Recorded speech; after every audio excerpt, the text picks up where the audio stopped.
Hello, everybody. Have you ever thought of the future of your favorite YouTubers? How can you grow up professionally when you've got 26 million followers just by mucking around in your bedroom? Well, this is what this panel is about. How do you make a career out of being popular? If you are Spanish-speaking, you might have heard of Rubius, 28 years old, his sneakers, his T-shirts, his cat, very famous cat. And next to me, well, you have two men who have decided to push Rubius forward to help him become a hero, more precisely, a virtual hero in a manga, in an anime called Virtual Hero. And we have here Ismael Calleja. Hello. Hello. So you are head of production and business at Movistar in Spain. Movistar being a Spanish telco operator, a market leader in Spain, which provides pay TV. And you also content editor and creator. Yeah. And next to you, Alexis Barroso. Hello. Hello.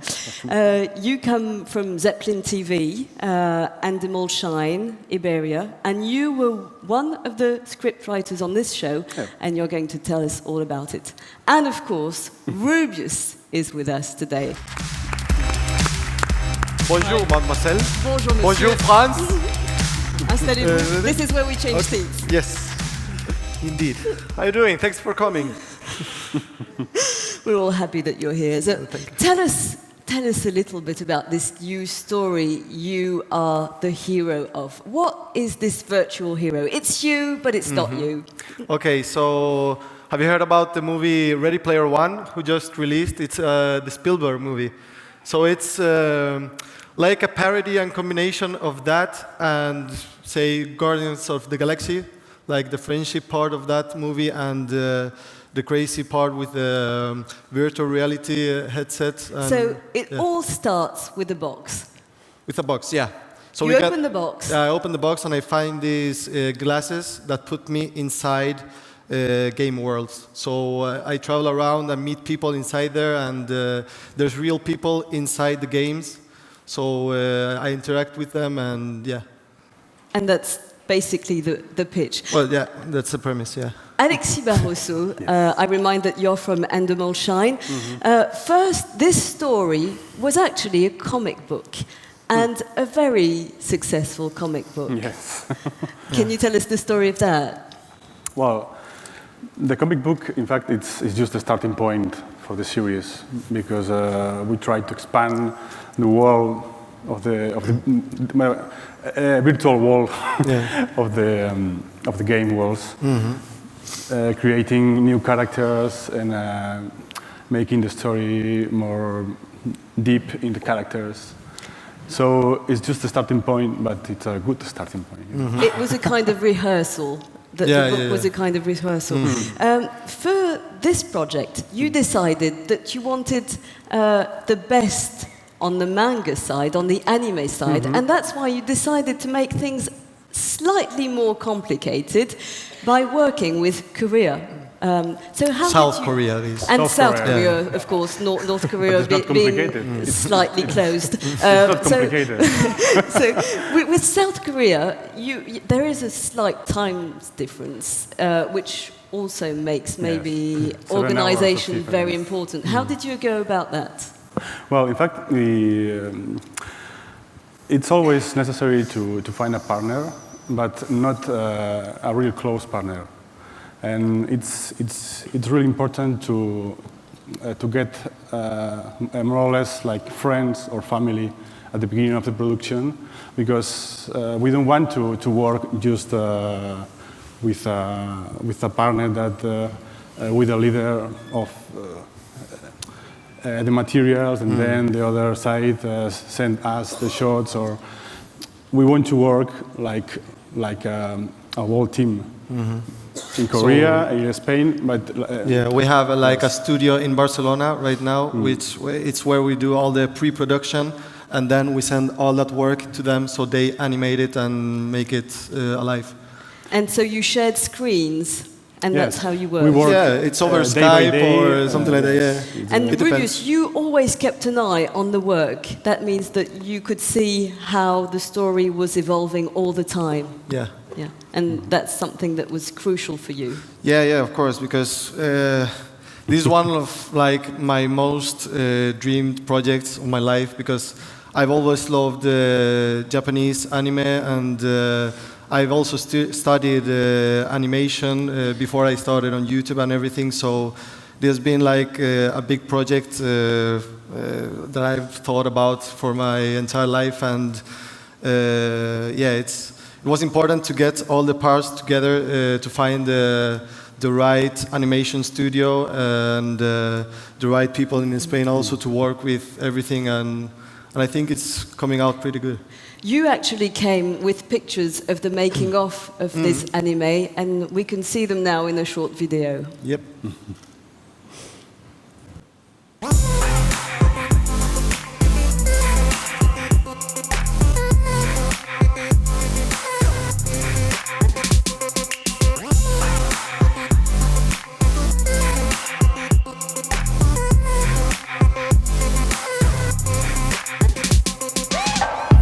Maybe we'll have it all, better than what has gone before. Baby, you make me fly, 'cause I was always meant to be your ride or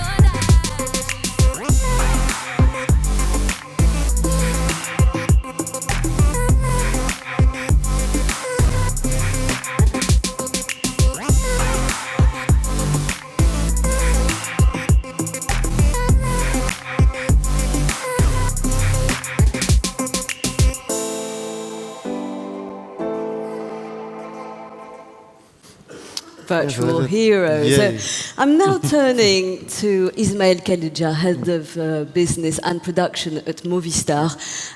For you, the very, very important thing was to seduce millennials, of course, the ones that you can't seduce now. There is no recipe. So He seduced me, so it's working. one sample is here and seduced. These young adults from 15 to 25 years old, you tried many times since 207 to get them with you. And what made you think that this time you were going to succeed? Okay, well, this is probably the first project we are going to launch because, as you said, we are trying to reach this younger audience. But in this particular case, the most important thing for us is that we have found a very talented creator behind the influencer, who was really convinced of the story he wanted to tell, and this was a very unique and very original story. And that was the key factor. In addition, he is absolutely passionate with the project, completely committed with that. And when you are looking for any creator to work with in any project, those are particular topics, particular attributes that you want to find on the other side. Your strategy is to invest on local talents, on Spanish talents, am I right? Yes, yes, absolutely. We are completely focused on producing and creating shows very local with a strong connection with our Spanish audience. So our focus is produce content in Spanish language, and it's essential to work with Spanish talent. And based on that, our idea is to give to them a comfortable space, to plenty of creative freedom in order to tell those stories that they want to tell in a very comfortable way. How do you turn a local talent into a global one? Well, from our point of view, and it is something that we are repeating with, or trying to repeat with all the shows that we are producing, is to build our differentiation in that localness, in that Spanishness, And just to complement... What is Spanishness? What is Spanishness to you? I don't know what it is. Explain, please. Penelope Cruz, toreros? How do you get out of that? It could be, but not necessarily. Well, essentially, it's trying to tell the stories that reflect our way of life, our day-by-day culture, tradition, customs, habits, and based on that, trying to connect with the Spanish audience. So. Yeah, but in this case, in this show, there's a lot of Spanish humor, I think, but it's also global. Like the thing with shows like this one and other animated shows, I'm sure you have heard about, well, The Simpsons, obviously, Rick and Morty, all these great shows that some new are getting big in the entire world. It's, how do you say it? Yeah, I think it's easier also to globalize because the language barrier, like with animation, you can dub it easier when it's animated and. So that's one of the keys. Animation is one of the keys to make it global. Netflix and Amazon are also very keen to find these local talents. How can you compete? Well, as I said, our intention is to give that, when building our differentiation, I think it's a matter of quality and quantity. So from our perspective, when we are trying to produce that kind of distinctive, original, very unique shows from that local point of view, but enhanced with some elements that could make travel internationally, as Rubén was saying, for us it's very important to build that environment and just send the message to the creators in Spain that if they want to tell a story from their original point of view, the place is Movistar. And in addition, because of the balance between quality and quantity, we think there are a lot of stories to tell in Spain, and our intention is to premiere 12 shows per year. So we pretty think that balance between quantity and quality is just the base to give that comfortable space for creative freedom. How are you positioned on the Latin American market? Well, in Latin America, we recently, the idea is to distribute all our original content through our own services there. Recently, we just launched a brand new service called Movistar Series, that is a linear channel complemented and enhanced with SVOD service there. We recently launched in Chile, Peru, Colombia, also Ecuador, very, very soon in Argentina. And in the coming months, the service will be launched in the rest of the territories there.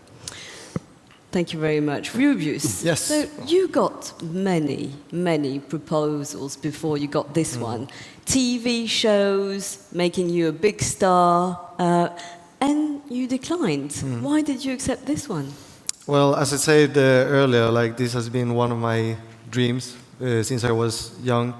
And I've never liked, well, I liked watching movies, I like watching TV shows and stuff like that, but I never see me doing something like that because I've tried some small things before, but it's difficult to bring my character, who is me, to the screen and being... the thing I had before is like people try to censor me, they try to... I can't be myself, and that's really important for me to Where is the to red be line? comfortable. When you feel that you can't be yourself anymore, is it like the language, the slang words? Yeah, it's a combination of everything, I think. And I'm lucky They're that... not going to make you change your hair. Huh? Yeah, of course. Yeah, this is very important to me. But I'm lucky to have them because they give me the freedom to help write the guion, ¿cómo se dice? Script. The script, yeah, and give my input on that and make the character from the series look as much as me. The thing is that it's difficult because it's scripted. On my videos and stuff like that, I'm never scripted, so it's all like impro, yeah. How would you define the Rubius you make in your YouTube channel? What do you mean by that? What's the recipe of Rubius, of the success of Rubius? I don't know. It's. I think it's a combination of. Why do people like you? I don't know. I just try to be myself, and it seems to be working for me. So I don't know. I just How keep lucky. doing that. Let's talk about your story, because you say that you improvise, that you're just there, easily behind your camera. But in reality, you're quite a professional of the video editing at first. How did you start?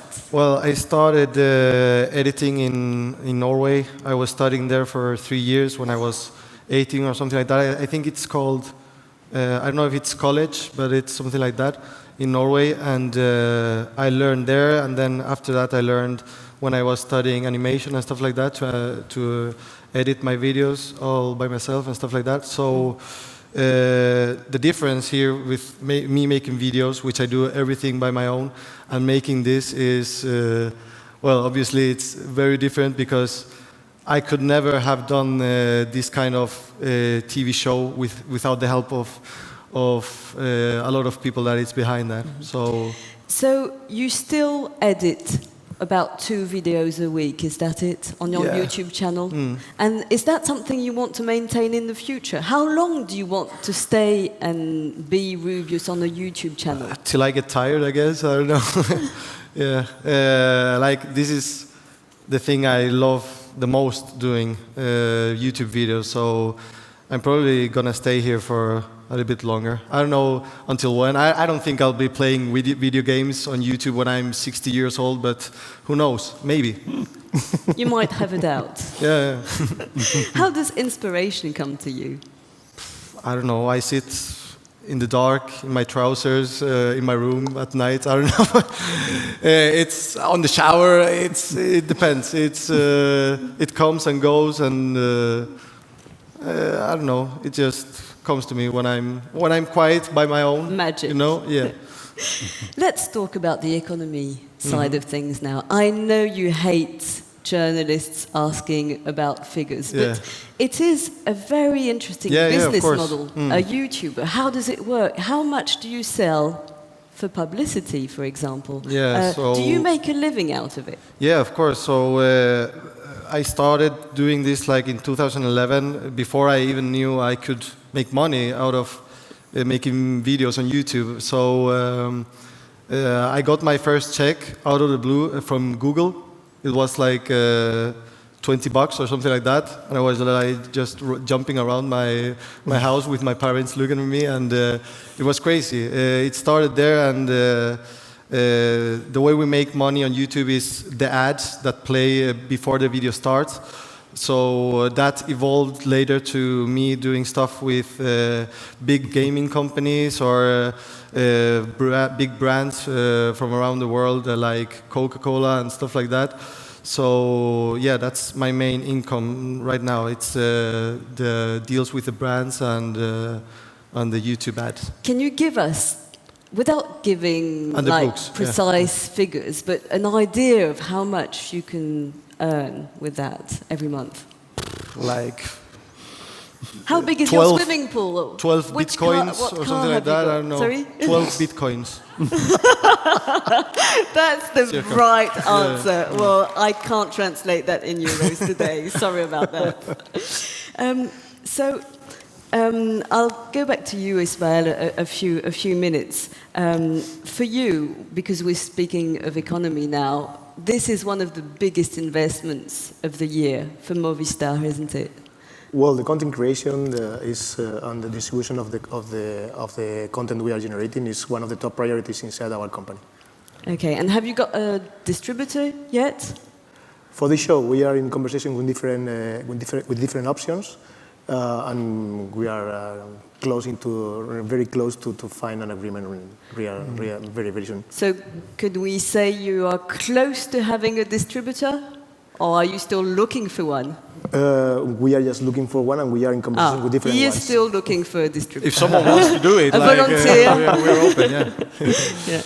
So, maybe it would be good to see a few pictures of this virtual Yeah, of course. hero anime. But before I start, can I speak just a little bit more about the story, because I think I just told it like Of really course. low. Like you receive a box, and then Yeah. what happens? yeah, so I'm gonna tell the premise, okay? So as he was talking about millennials, also I think the story is really close to them, because this show also portrays very good the communities online right now, like the toxicity that is around some communities, the envy, the hate, the friendship, everything that is combined inside the show with the different characters. And I forgot what I was going to say, so just play that. But yeah, it's a lot more to that than I've said. We can see that there are many values in this anime, for but sure. I will be very, very simple. You receive a box. In this box, you have Google glasses. And I play myself in the series, but it's not based about YouTube and stuff like that. And so it's like a different story. he puts the glasses on, he gets in this virtual world, and he would like to come back, but it's going to be complicated. Is that it? Yeah, that's really thank you very much. Let's see the video now.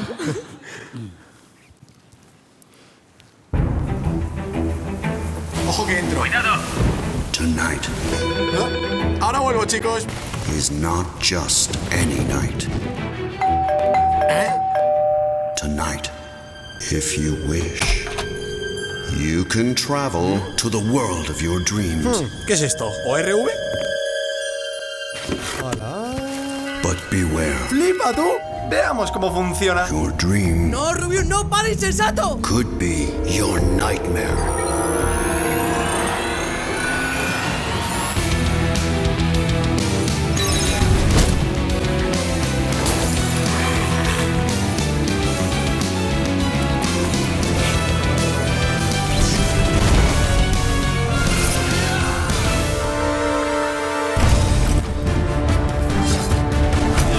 The 100 best gamers trapped in the virtual world.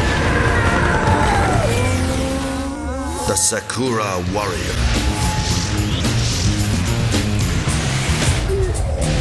¡Oh, pero qué chica tan friki! Oye, una cosa, ¿este traje tan corto lo has diseñado tú? The Crazy Zombie Zombirella. Me llamo Zombirella. ¿Sigues todavía sin novia? The Ancestral Spectre Slimmer. Encantado.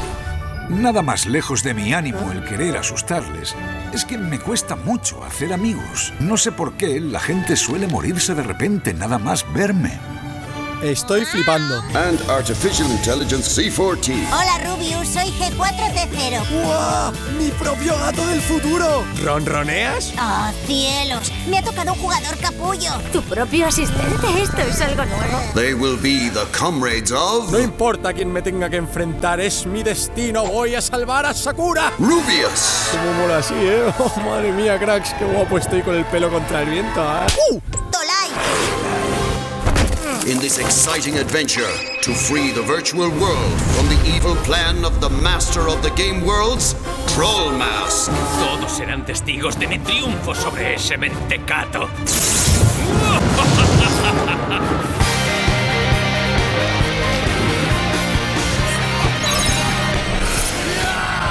Hola, chicos. Everyone needs a hero. Virtual Hero, the series. Muchas gracias, criaturita del señor. ¿Me has llamado criaturita a mí? ¡Ah! ¡Rubius! This. So as you see, it's like a comedy show where we laugh about everything. We laugh about me, myself, and yeah, that Zombirella from the last scene. She portrays like the crazy stereotype of a crazy fan. And yeah, so there's many references to stuff that happens to me in my real life and do you get chased by crazy zombirellas all the time? Is that your life then? Sometimes. How lucky. Ismael, 6 episodes are already ready, and the idea is to produce more in October. Well, in fact, our intention is to premiere the show in two parts. Sorry, the first one just around the beginning of the summer, and the second part around autumn. There's another thing which is quite impressive in this virtual hero is that you, Rubius, you are capable of doing like 6 faces in 30 seconds. Is that something you can do in real life? Yeah. That's scary. One of my biggest inspirations has always been Jim Carrey. Oh, you know, so that's I got the that from him. history of it. Yeah. Okay. Well, thank you to the 3 of you. Thank you very Rubius. much. Thank you, Alexis. And thank you, Ismael. That was Virtual Hero. Thank you everyone for coming. For your attention. Thank you to you all.